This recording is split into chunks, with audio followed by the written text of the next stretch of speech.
Bismillahirrahmanirrahim. Bəqərə surəsi 26-cı ayə. Ayənin tərcüməsi: Allah zahirən kiçik olan ağcaqanadı və ya ondan daha kiçiyini misal gətirməkdən çəkinməz. İman gətirənlər bunun öz Rəbbi tərəfindən bir həqiqət olduğunu bilirlər. Küfür yolunu tutanlar isə bəhanə olaraq Allah bu məsələlə nə demək istəyir deyirlər. Bəli, Allah bununla bir çoxlarını azdırır, bir çoxlarını isə doğru yola yönəldir. Amma onunla fasiqlərdən başqasını azdırmaz. Ayənin nazil olma səbəbi. Bəzi təfsirçilər bu ayənin nazil olma səbəbi haqqında İbn Abbasdan belə nəql etmişlər. Allah Taala münafiqlərin barəsində onlar münafiqlər qaranlıq çöldə yolu tapmaq üçün od yandıran şəxsə bənzəyirlər.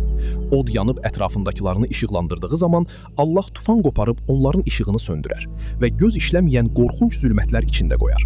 Və yaxud qaranlıq gecədə ildırımlı və şimşəkli səmadan yolçuların başına yağan yağış altında ildırımın səsini eşitməsinlər deyə ölüm qorxusundan barmaqlarını qulaqlarına tıxayanlara bənzəyirlər. Məsələlərini çəkdikdən sonra münafiqlər dedilər ki, Allaha belə misallar çəkmək yaraşmaz. Bununla da Quranın vəhy olmasına şübhə etdilər. Bu ayə nazil olaraq onların cavabını verdi. Başqa bir qrup təfsirçinin fikrincə, Quran ayələrində milçək və hörümçək kimi məsələlər çəkildikdə bəzi müşriklər bunu bəhanə edərək Quranı tənqidə tuturdular. Bu necə səmavi kitabdır ki, milçək və hörümçəkdən danışır. Bu ayə nazil olaraq sərt ifadələrlə onların cavabını verir. Ayənin təfsiri. Allah da misal çəkir. Haqqında danışacağımız ayənin əvvəlində Allah Taala belə buyurmuşdur: Allah zahirən kiçik olan ağcaqanadı və ya ondan daha kiçiyini misal gətirməkdən çəkinməz. Çəkilən misal nəzərdə tutulan məqsədə uyğun olmalıdır. Başqa sözlə desək, misal həqiqəti təcəssüm etdirmək üçün bir vasitədir.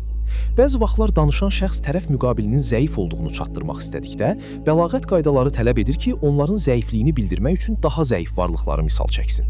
Məsələn, Həcc surəsinin 73-cü ayəsində deyilir: Şübhəsiz ki, Allahdan başqa ibadət etdikləriniz bir milçək belə yarada bilməzlər, hətta bunun üçün əl-ələ versələr belə. Əgər milçək onlardan bir şey götürüb aparsa, bunu ondan geri ala bilməzlər. Həm istəyənlər aciz qalar, həm istənilənlər. Yəni, həm ibadət edənlər, həm də ibadət olunanlar bunu bacarmazlar. Diqqət yetirsəniz görərsiniz ki, burada Allahdan başqa ibadət edilənlərin zəifliyini çatdırmaqdan ötürü milçək və ya ona bənzər bir şeydən gözəl misal ola bilməz. Başqa bir ayədə Allah Taala bütpərəstlərin özləri üçün seçdiyi sığınacağın zəifliyini çatdırmaqdan ötürü onları özü üçün yuva quran hörümçəyə bənzədərək dünyada ən zəif yuvanın məhz hörümçək yuvası olduğunu bildirmişdir. Allahdan başqasını özlərinə rəhbər tutanlar özünə yuva qurmuş hörümçəyə bənzədirlər. Yuvaların ən zəifi isə əlbəttə ki, hörümçək yuvasıdır. Kaş ki biləydilər. Ənkəbut surəsi 41-ci ayə. Belə yerlərdə bu cür kiçik misalların əvəzinə yerin, göyün, ulduzların yaradılışından misal çəkilsəydi, şübhəsiz ki, uyğun olmaz, fəsahət və bəlağət qaydalarına, dilin üslubuna uyğun gəlməzdi. Sözü gedən ayəyə dönərək mövzunu davam etdiririk. Burada Allah Taala buyurur ki, biz həqiqətləri misallar qəlibində bəyan etməkdən ötürü ağcaqanad və ya ondan daha da kiçiyini misal çəkməkdən çəkinmərik. Əsas olan məqsədi çatdırmaqdır. Çəkilən misallar da məhz buna xidmət etməlidir. Bunun üçün misal mütləq mövzuya uyğun olmalıdır. Yuxarıdakı ayədə bunun hərfi mənası ondan daha da böyüyü deməkdir. İfadəsinin nə məna verməsi barədə təfsirçilər iki ehtimal vermişlər. Bəzi təfsirçilərin fikrincə ondan daha böyüyü dedikdə əslində ondan daha kiçiyi nəzərdə tutulmuşdur. Çünki burada məsələnin kiçildilmə məqamıdır. Ondan daha böyüyü və ya ondan daha artığı dedikdə də məhz ondan daha kiçiyi başa düşülür. Başqa bir qrup təfsirçi isə belə hesab edir ki, ondan daha böyüyü deyildikdə elə böyüklük mənasının özü nəzərdə tutulmuşdur. Yəni Allah Taala yeri gəldikdə həm kiçik, həm də böyük misallar gətirməkdən çəkinməz. Təbii ki, birinci ehtimal daha məqsədə uyğun görünür. Ayənin davamında Allah Taala belə buyurmuşdur: İman gətirənlər bunun öz Rəbbi tərəfindən bir həqiqət olduğunu bilirlər. İmanlı şəxslər iman və təqva sayəsində haqqa qarşı çıxmaqdan, inadkarlıq etməkdən uzaqdılar. Haqqı tanıyır, onu qəbul edir və Allahın çəkdiyi məsələləri də anlayırlar. Kafir olanlar isə Allah Taala'nın bu misal ilə nəyi başa salmaq istədiyini anlamırlar. Küfür yolunu tutanlar isə bəhanə olaraq Allah bu məsələlə nə demək istəyir deyirlər.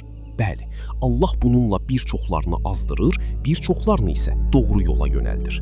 Kafirlər belə hesab edirdilər ki, bu misallar Allah tərəfindən çəkilməyib. Əgər Allah tərəfindən çəkilmiş olsaydı, hamı onu başa düşərdi. Lakin Allah Taala ayənin son cümləsində onların bu bəhanəsinə qəti cavab verir. Amma onunla fasiqlərdən başqasını azdırmaz. Deməli, bu sözlərin hamısı Allahın sözləri olub. Nur və hidayətdir. Sadəcə olaraq onu başa düşmək üçün görən göz lazımdır. Qəlb gözü kör olmuş inadkarlar bu ayələrə qarşı çıxırlarsa, bu onların öz çatışmazlığının nəticəsidir. Allahın ayələrində heç bir çatışmazlıq yoxdur. Əgər sən də Quranı dərk edərək oxumaq istəyirsənsə, abunə ol və birlikdə öyrənək.